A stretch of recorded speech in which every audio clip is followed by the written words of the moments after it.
Instead, it spelled B-Y-E. "It's almost midnight. Now comes the real fun," said Jenny. "We're going to hold a séance." She brought out a fat candle, lit it, set it on the floor, and turned off the lights. Then the girls sat in a circle around the candle and held hands. "Now concentrate," Jenny whispered. "Let your minds open up, reach out to the beyond.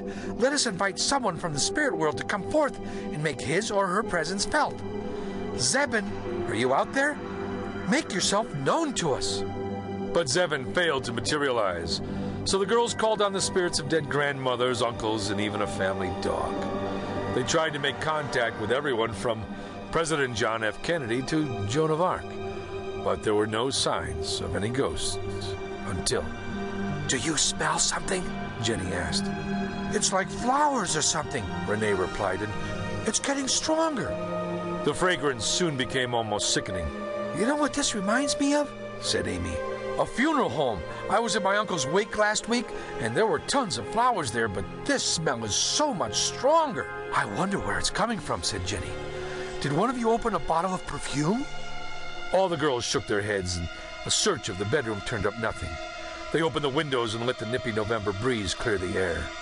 But then the girls were assaulted with a new smell, a disgusting odor of rotten eggs so foul it left them gagging and forced them from the bedroom.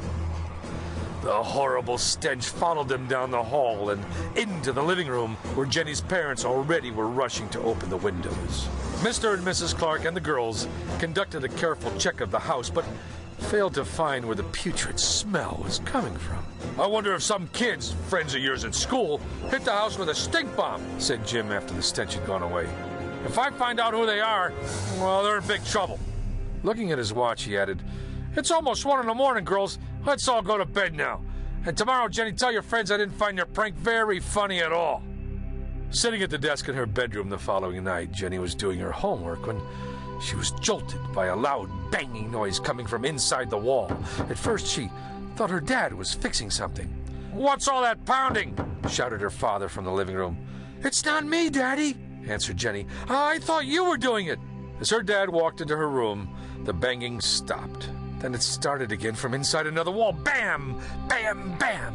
It sounded like a giant hammer. A minute later, the pounding moved to the ceiling, then to another wall, and finally to the floor. Then it stopped. The bizarre odors and banging upset Jenny so much that she got her sleeping bag and slept on the floor in her parents' room. But what had happened up to now was nothing compared to the terror they would experience the following night. Jenny was in the living room watching TV with her parents when their house came alive as if it had a mind, a very mean one of its own. While the Clarks were watching a rerun of Cheers, their television set suddenly toppled over.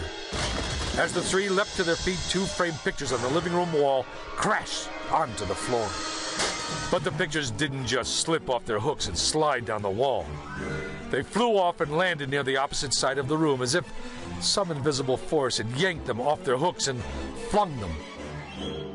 Jenny and her parents were still in shock, trying to figure out what was happening to them, when a lamp shot straight up into the ceiling, smashing into bits.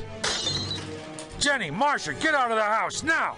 shouted Jim as he grabbed his wife and daughter and hustled them out onto the lawn. Behind them, the family could still hear sounds of objects crashing and smashing inside. "Daddy, what's happening?" cried Jenny. "I don't know," said Jim.